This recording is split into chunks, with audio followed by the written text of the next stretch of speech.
Welcome to the Real Estate Pros Show, where we interview real estate investing professionals from coast to coast, as well as the service providers that serve the real estate investing industry.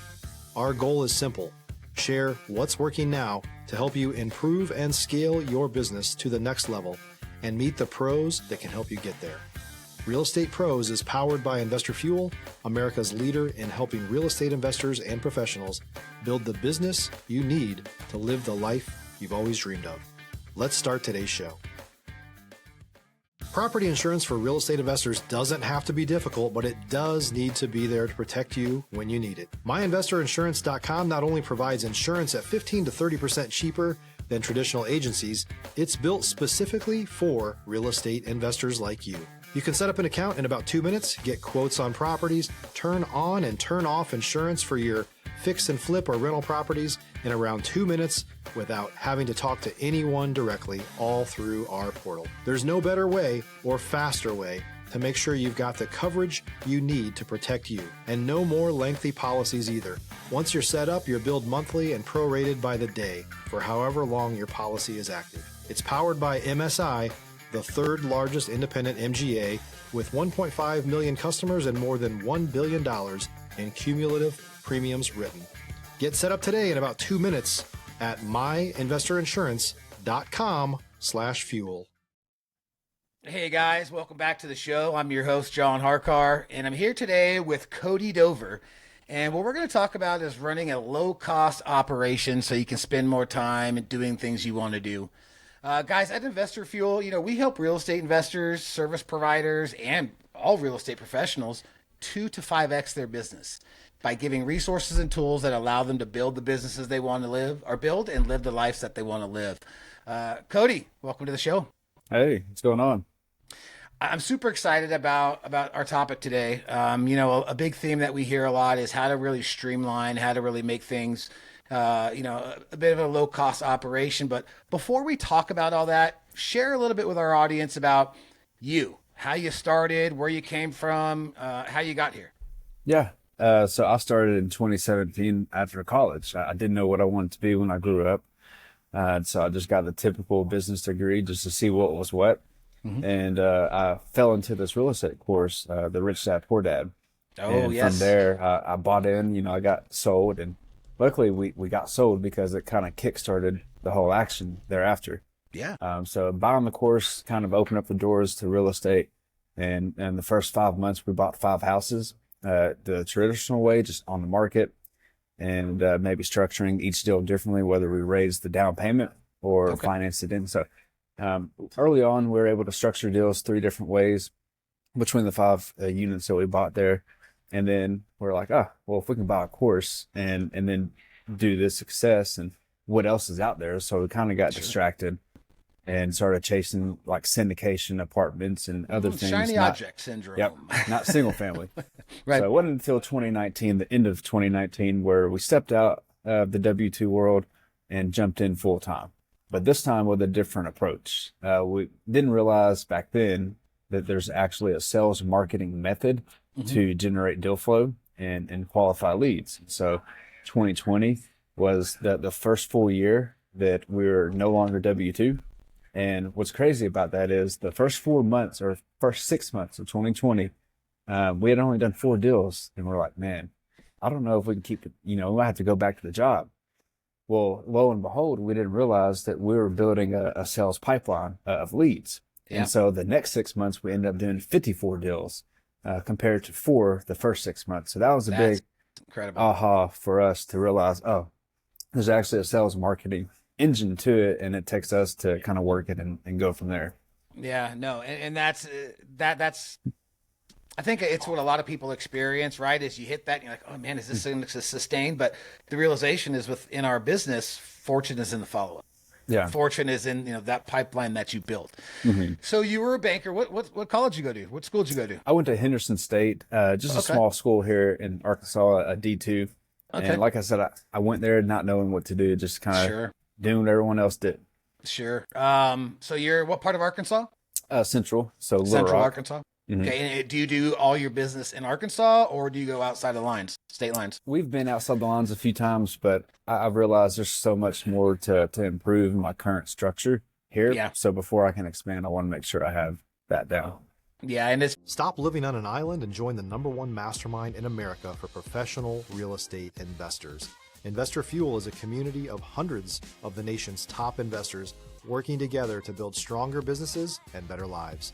In addition to the amazing community of real estate investors acting as a board of advisors for one another, Investor Fuel members have access to 100% funding on purchase and repairs for our members only, a health insurance program, and benefits and discounts that more than pays for the membership of most of our members, meaning it's actually costing you money to not be a member of Investor Fuel. If you're looking to scale your business and build a business that allows you to live the life of your dreams, please visit investorfuel.com today and book a call with our team. It's funny you mentioned the shiny object syndrome. I mean, that's something that, a lot of people, when they're getting into it, fall victim to, I guess you could say. I noticed you kept saying we. We bought our property. Is it you and your wife? You and a partner? I had a partner. We started it together. We've since split up amicably, and so he does the same thing. I do the same thing. We still talk, just different operations now. Nice. Okay. So once you went full time, what do you think was one of the biggest struggles or biggest things that you ran into making that transition? Because that's one of the hardest things for people to do, is let go of that, hey, my guarantee's here, right? And go into the unknown. Well, it's really the mindset. It's a really big mental game. I mean, your brain tries to kidnap you and take you back to the past of, oh no. And so for us, luckily we had a mental therapist coach. I don't know what you call her. But we're able to kind of stay in the moment and stay with what's working and not create the story in our head of, oh no. And so for us, we realized by reflecting and looking backwards, we see, oh, the first 4 deals that we did actually came from a few months prior to that, like meaning it's not just a one-hit wonder. You don't just get a lead and get a deal. Yeah. There's a process to it. So really understanding that game of it. But really what changed to us, John, was becoming of service to people versus having commission bread. And that's was huge. Orientation shift for us. That's huge. I love that. Let's talk more about that, because a lot of people are and do have that commission breath because that's all they want. They're looking for the money. But tell me how you set yourself apart in that respect. Yeah, it's understanding the seller's concern. I mean, we understand that as investors, we're not everyone's best fit. And I'll tell people that off the jump. Like, I am a for-profit company here, but at that same rate, I'm able to provide a superior offer to you. And John, it's the offer is not the price; it's the strings attached to the offer. And so, yes, understanding how to really fit an offer to cater to their concern versus just coming in and doing something that's maybe not best for them. So for us, we expose them of different options, and some of those options may not include us. Yeah. But it's a way for us to showcase our authority and really just leadership and sincere interest in helping them out. Curiosity and empathy. Yeah. A lot of people don't really understand the power of that alone, to where it could really make the price really a non-issue, Yeah. And so that's awesome. So your team currently is just you? I have 5 people. I have a junior sales guy that kind of does a few things. Then I have a property manager who's my assistant that does the management of our houses that we have. And then just a VA and a cold caller. And so I would say I'm the major actor in the configuration. Okay. But I get a lot of part-time help from these folks. And are all these like virtual type of folks that work with you, or? 4 virtual, one's local, and that one that's local is a property manager. Okay. Do you have plans on growing your team? Are you looking to really expand and bring more people in to broaden out? Well, that's a good question. And that's kind of part of the low-cost transaction that I'm alluding to. Because of the ways we have our structures set up, it's easy and low cost for us to operate in a way where it don't take too much human capital. We do more inbound now than anything, so we don't really go after people. Okay. And with that structure, it allows us to be in different practices where we can coordinate, communicate in a way that allows for help when needed. So when we're saying low cost operation, right, we're not necessarily talking about monetary costs, right? We're talking about just the overall. So elaborate more on that. Like, how did you? If you're looking for consistent, high-quality leads, look no further than Investor Machine. Investor Machine isn't just another agency. It's the most sophisticated, data-driven lead generation company on the planet for real estate investors, and serves the role of being not just a lead generator for your business, but a marketing partner that is helping you achieve your goals along the way. Go to investormachine.com to learn more and schedule a call with our team today.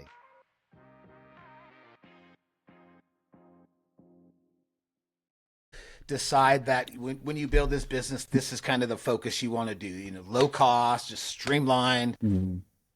Yeah. So, and when I'm saying cost, you said it, John, it's not the money that I'm referring to. It's the time and energy into it all. And so low cost for us, it's like when an inbound lead comes in, we're going on a property visit, usually that same day. And that same day, we're also getting under contract. And that same day, I'm also already know who's going to buy it if it's not me. I love it. And so at that rate, I don't have to send a parade of people through to look at the house. I have a one or two one-stop shop buyer, and I'm one of them. And so that's what makes it easy is I'm able to kind of buy my own deals and take control of it and then go from there to maximize profits. How many deals do you think you take down on your own versus, maybe sell out to somebody else or wholesale out to somebody else? It's a mix now, 50-50. When we first started in 2020, we didn't have the structures in place to do so. Yeah. But along the way, we developed other players, money, contractors, and then we had the deal flow. So you just marry the three together. Now you have operation. So I would say that it's the help strategically that we have in place that makes it low cost. And how did you find a lot of these strategic players that you're working with? Well, just by playing the game. I mean, it's a community, it's a marketplace. Yeah. And there's people out there and places, domains that I don't know exist, but in the real estate space, there's so many players in it, and you talk and you build and add value, and you just start knowing who's who. Awesome. What were some of the biggest challenges, or what are some of the biggest challenges you're facing or have faced in starting this business and a low cost operation? Really, the challenge for me is delegating properly. It's all in my head, and so I would love to have an operations manager, an office manager, or even EA, executive assistant. Yep. But each time I try to go down those rabbit holes, it's struggling for me to find the help that I need. Because a lot of them are trigger-based events. Like if I get this email or I got to go to this closing, there's things beyond the email that you have to do. And it's in my head to just go ahead and do it versus delegating it out. So I'd say my trouble is just finding the what right kind people. of help I need. Have you, in your hiring process, do you use anything like predictive index, or do you use any other type of personality tests to really find the right person, right butt for that seat? Not to the extent that I would like to. I did do that early on, just to see who I'm working with, but not to use it as an assessment to hire. Because I think that the person, before I can find the person, I have to find what it is I need them to be doing. You got to find the scope. Yeah. That quote unquote scope of work that you want them to do. Okay. All right. So it's usually me, not them. Yeah, no, I understand that. One man shows, are a little bit more difficult when you're doing things and trying to get everything done, and it does take a good person to delegate them to if you can find them. What's your biggest real estate success story? Like, what's your most favorite deal, or maybe your biggest deal, or the one you had to jump through the most hurdles, but in the end it just helped everybody out? Well, we've done about 350 transactions, and I've lost money on 3 of them. And losing money on 3 deals is really the best teacher that anyone can get for free, except at my cost. And with that came new contractors. They came a different approach to managing the rehabs. And people don't want to talk about the bad stuff, but that bad stuff has shaped to where I'm at today with being able to underwrite deals better or be on top of the contractors. So that would be one. I did a pretty good flip in a higher end area. But where the win there was just being able to help the seller out. He was out of state. The wife passed away. If you're a new or newer real estate investor looking to launch or grow your real estate investing business, please check out Investor Fuel Club. It's a coaching community, but unlike anything you've ever seen before. And you can actually partner with members of our mastermind from coast to coast on deals right in your market. There's no better opportunity to build a consistent business than to literally partner with pros to help you avoid costly mistakes, avoid the need for capital to do deals, and help you eliminate your fears as you're starting your business. Learn more about Investor Fuel Club at investorfuel.com/club. And all the stuff's left behind in the house. And he knew that he was selling to me at a discount, but it's again, the price is maybe the least factor to most of our customers. It's the convenience and value that we add and contribute to. You solved the problem. You know what I mean? And kind of back to what you mentioned about how you lost a deal, money on 3 deals, and those are your biggest teachers. Yeah, I mean, you got to go through the suck, but the suck is what really helps you understand the way to not suck next time. Yeah. You know what I mean? What do you think that are some common mistakes in real estate investors should avoid when getting into this? Like, maybe some things you've experienced or, you've messed up or things like that. Yeah, I just had a meeting with a guy who's a doctor, but wants to get into the real estate game. And I think the biggest mistake is getting stuck up on and tied up on the wrong stuff. Like, what's the name of the company? And instead of, I get a website. Yeah. And instead of, hey, who should I talk? Who's your banker? How do you underwrite this deal? Here's the deal I'm looking at. So I think that the biggest mistake is people get caught up on the wrong things, John. And it's like the real skill lies in separate domains like lead generation, sales and marketing, fulfillment. So craft your skills in those sets of concerns and not the stuff you can Google. How long did it take you to get a CRM? I mean, day one. Oh, did you? Okay. Yeah. I was a little bit more old school. Like, because I knew people that fell into that trap of, I got to get this set up and I got to get this set up. And for me, I operated off of a spreadsheet for the longest time. Yeah. Spreadsheet with phone numbers. That's all I needed to do and have a contract. So, yeah, I mean, and I think that is the biggest thing that's a great advice is to focus on the things that'll move the needle. A website's not going to move the needle. True skill. Yeah. Because the skill, I mean, like you can take away my house and my clothes, but you can't take away the knowledge that I've learned or the network that I've built. Yeah. And that's another thing is the network too. Like there's 2 categories fundamentally that I try to orient myself to. That's knowledge and networks. What do I need to know? Who do I need to know? Yeah. It's not what you know, it's who you know. Yeah. Who, not how. So what does your business look like today? Obviously you got yourself, how many deals are you doing? I'm after quality over quantity right now. The most deals we've done in a single year is 120. Awesome. But each year we've declined the deal volume, but increased deal average. Good. And so we're working on that. You're moving the needles the right way. Yeah. And so I want to be doing about 40 to 60 a year. Last year we did 50. This year we'll be around the same, I'd imagine. But for me, I'm in a space where I want to venture out to new things, like new construction, maybe build to rents. Oh, wow. And develop neighborhoods. And so that's part of my strategy in building the knowledge and networks in those spaces while I continue to operate just the current configuration. Got it. Man, it sounds like your business is running smoothly. Are there any specific obstacles or roadblocks that you're running into as far as trying to get up to these other things or do these other things? Yeah, just autonomy, bandwidth. Yeah. It's finding the right help, but it's really not who, it's really what help can I delegate. Sure. It's really going to allow me that space sure. To develop the network's knowledge. Yeah, no, for sure. What trends are you seeing nowadays in the real estate market? It's in your area? I know that the country's different, right? I'm personally in Boise, Idaho. I know my market is 100% different than Oklahoma or Arkansas, I think you said. Arkansas. So where do you see the trends in the business going? Well, I think there's still a lot of distress out there, a lot of motivation, which calls for help. there's still help to be provided. What I'm noticing is, properties sitting on the market longer.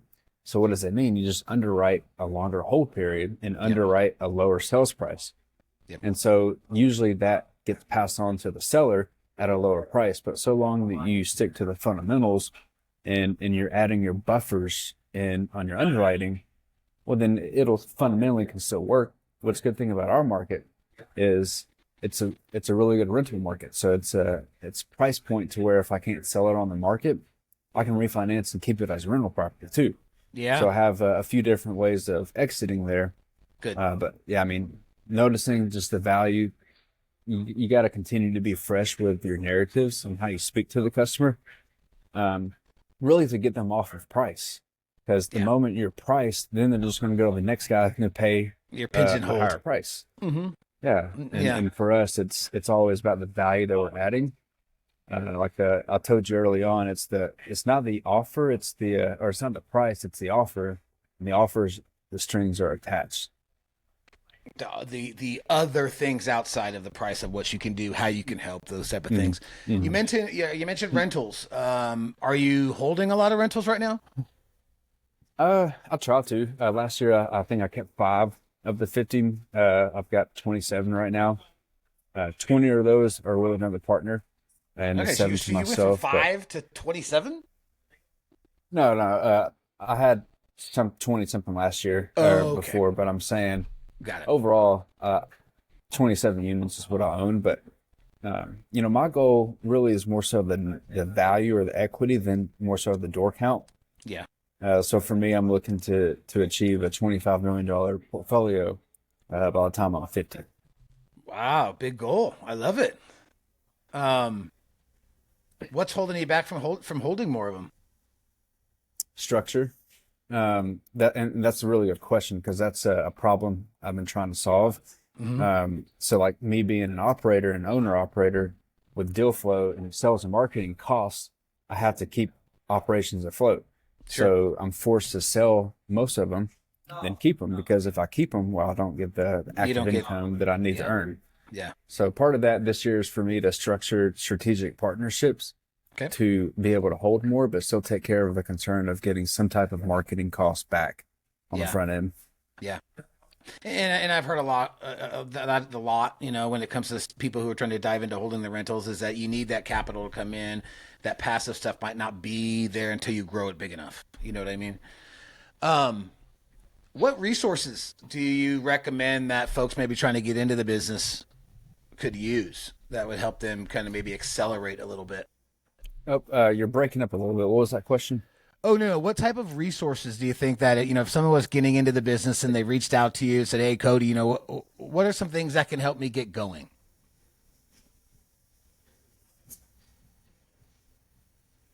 Can you hear me? Let's see, I think I'm either you're freezing or I'm freezing. I think you're freezing a little bit. Okay. That's better. I can hear you now. Okay. So what give me some resources that, if someone were getting into the game, would be good for them to use to help them accelerate their learning curve. Don't get stuck at the starting line. My philosophy is the more you put yourself in situations, the more directed questions that you'll have. Mm-hmm. Can you hear me okay? It still looks like it's freezing up a little bit.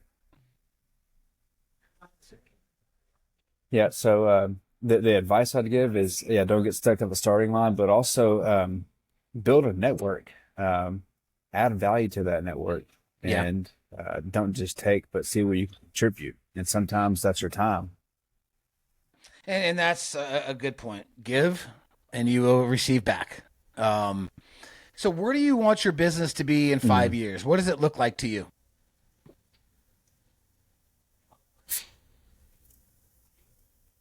I don't know, actually. Part of me is trying to find what lane I'm in, and I think it's producing deal flow. And so part of that could also be land development. It could be commercial. More so just being able to spot leads and have the network and structures in place to monetize. I think that's where I'm headed, because ultimately I'll continue to still be in the single family space, just with the inbound structure that we have set up where leads come into us, while I kind of grow that space of doing development or doing building neighborhoods. Yeah. And I don't think I asked you this. How are you generating your lead flow now? I mean, you're doing PPL or PPC? Yeah, PPC, SEO, direct mail. Okay. You don't do any type of outbound reach? Facebook. All right. So my question was, the last question, what do you think are some of the biggest needs for your business? The biggest needs for my business. Really structure. I think I'm pretty loose in a lot of things I do. So discipline and structure would be one need. I think that's it. Okay. Well, very cool. Well, Cody, I want to thank you a lot for being on this podcast. I know we had a little bit of some technical issues, but if anybody wants to learn more about you or get a chance to get on the phone and talk with you, how do they reach out to you? What's the best way to get in touch? Facebook, Instagram, just all the social medias. I'm really not on there as a consumer. So if I get on there, I'm usually posting something. Okay. So I might miss your message, but I think I gave you all the links in the. Yeah. Okay. So Facebook and all that. We'll put all those in the show notes so anybody can click on in any of your social media sites. Guys, I hope you enjoyed our episode today, about, really running a low cost operation and really, being able to streamline your process. Cody, I thank you very much for your time here today. And guys, I hope you enjoyed it as much as I did. Take care. Thanks for joining us for today's Real Estate Pros Show.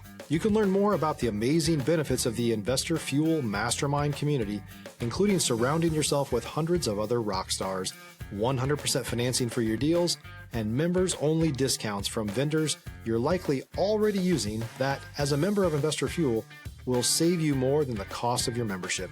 Visit investorfuel.com to learn more. If you're interested in joining us as a guest of this show, please visit investorfuel.com/pros to apply. You can also check the show notes for access to free resources, how to get access to world-class lead generation, and much more. Don't forget to subscribe so you never miss another episode. Have a great day. We'll see you on the next show.